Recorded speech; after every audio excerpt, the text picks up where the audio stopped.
Does God exist? Or is the material universe all that is, or ever was, or ever will be? One approach to answering this question is the cosmological argument. It goes like this. Whatever begins to exist has a cause. The universe began to exist, therefore, the universe has a cause. Is the first premise true? Let's consider. Believing that something can pop into existence without a cause is more of a stretch than believing in magic. At least with magic, you've got a hat and a magician. And if something can come into being from nothing, then why don't we see this happening all the time? No, everyday experience and scientific evidence confirm our first premise.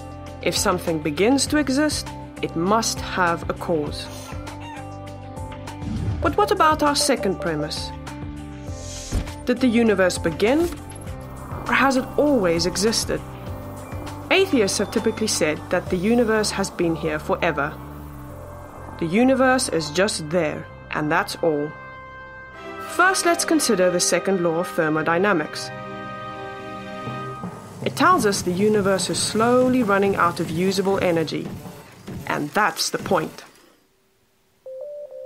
If the universe had been here forever, it would have run out of usable energy by now.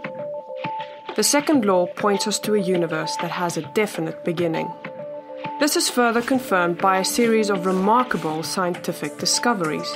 In 1915, Albert Einstein presented his general theory of relativity. This allowed us, for the first time, to talk meaningfully about the past history of the universe. Next, Alexander Friedman and George Lemaitre, each working with Einstein's equations, predicted that the universe is expanding. Then in 1929, Edwin Hubble measured the red shift in light from distant galaxies.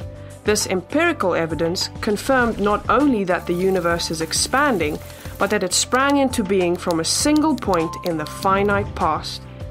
It was a monumental discovery, almost beyond comprehension.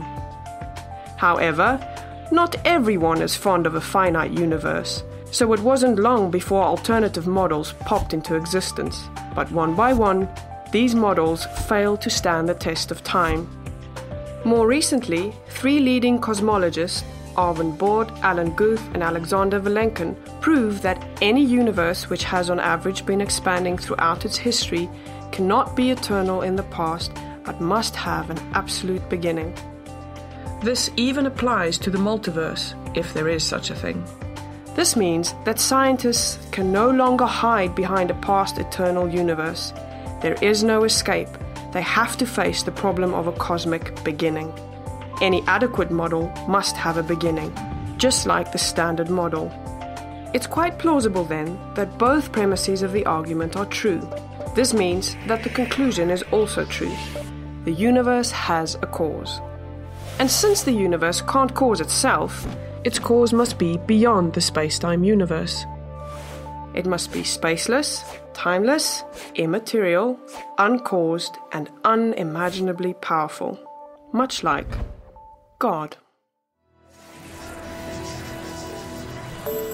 The cosmological argument shows that, in fact, it is quite reasonable to believe that God does exist.